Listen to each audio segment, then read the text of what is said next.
अस्सलाम वालेकुम नाज़रीन, मेरा नाम है अलीम कुरैशी। मैं एक दफ़ा फिर अल्लामा इक़बाल की एक मशहूर नज़्म के साथ आपकी खिदमत में हाज़िर हूँ।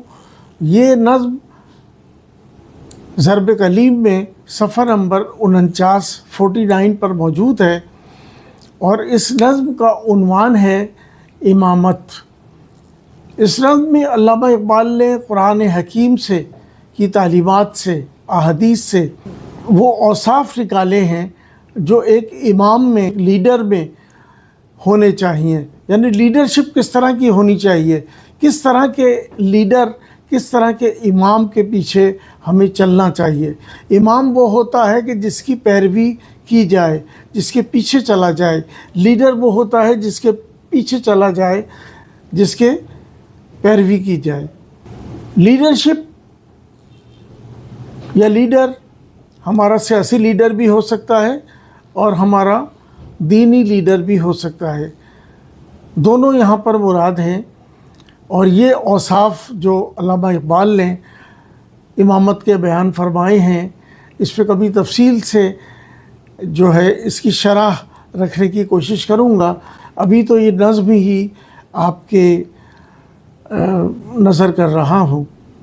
वो कहते हैं कि तूने पूछी है इमामत की हकीकत मुझसे, तूने पूछी है इमामत की हकीकत मुझसे।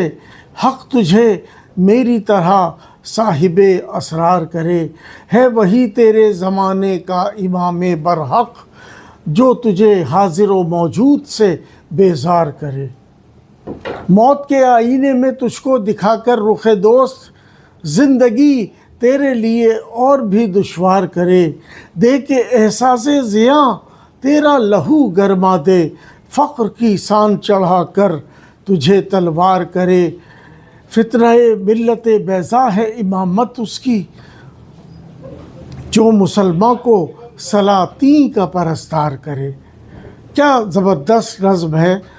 अल्लामा इक़बाल इस नज़्म में क्या फरमा रहे हैं, यानी हाजिर व मौजूद से जो बेजारी पैदा कर दे, यानी इस मौजूदा निज़ाम से, इस मौजूदा सिस्टम से जो बेजारी पैदा कर दे, वो इमाम है, इमाम बरहक़। और आखिरी शेर में तो बहुत ही कमाल किया इक़बाल ने कि फ़ितरह मिल्लत बैज़ा है इमामत उसकी, उम्मत मुस्लिमा मिल्लत इस्लामिया के लिए उस इमाम की इमामत एक फ़ितरा है जो मुसलमान को सलातीन का परस्तार करे, जो मुसलमानों को सलातीन, यानी सलातीन जमा है सुल्तान की, सुल्तान कहते हैं हुक्मरान को, बादशाह को, जो बादशाहों का या हुक्मरानों का परस्तार बना दे, परस्तिश करने वाला बना दे।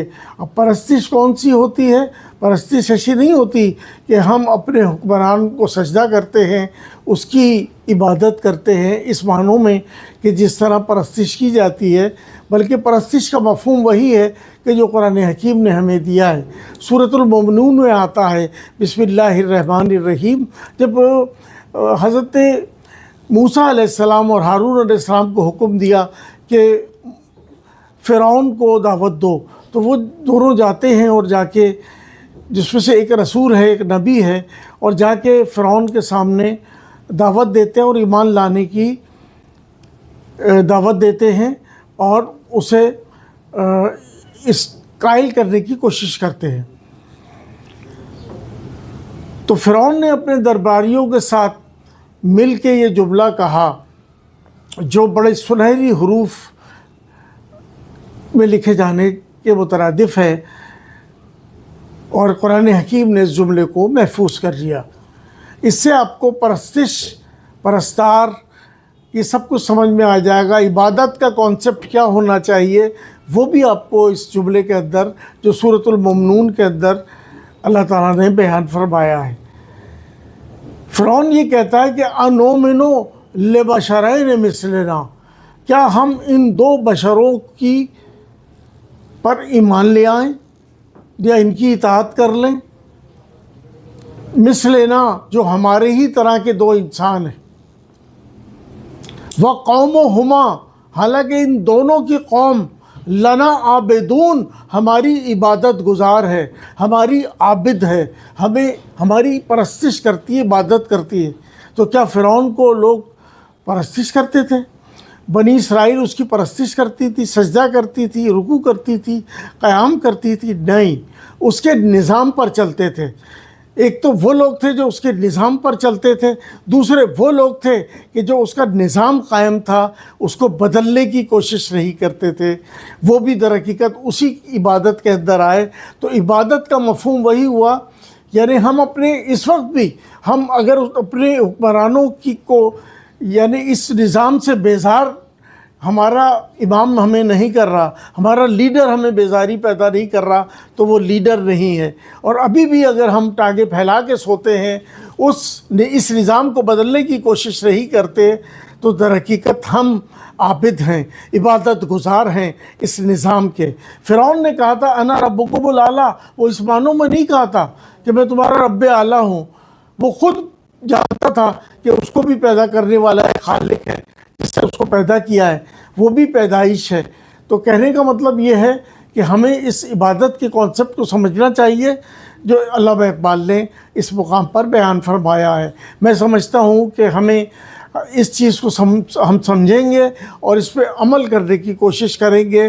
अल्लाह ताला हमें भी, हमारे हुक्मरानों को भी, हमारे उलमा को भी, हमारे मौलवियों को भी अमल करने की तौफीक अता फरमाए और इस उम्मत मुस्लिमा में ये कॉन्सेप्ट जो कुरान देना चाह रहा है और अल्लामा इकबाल ने जिसकी वजाहत कर दी है, ये पैदा करने की उन्हें तौफीक अता फरमाए कि वो उसको फैलाएं, उम्मत तक इस पैगाम को पहुँचाएँ।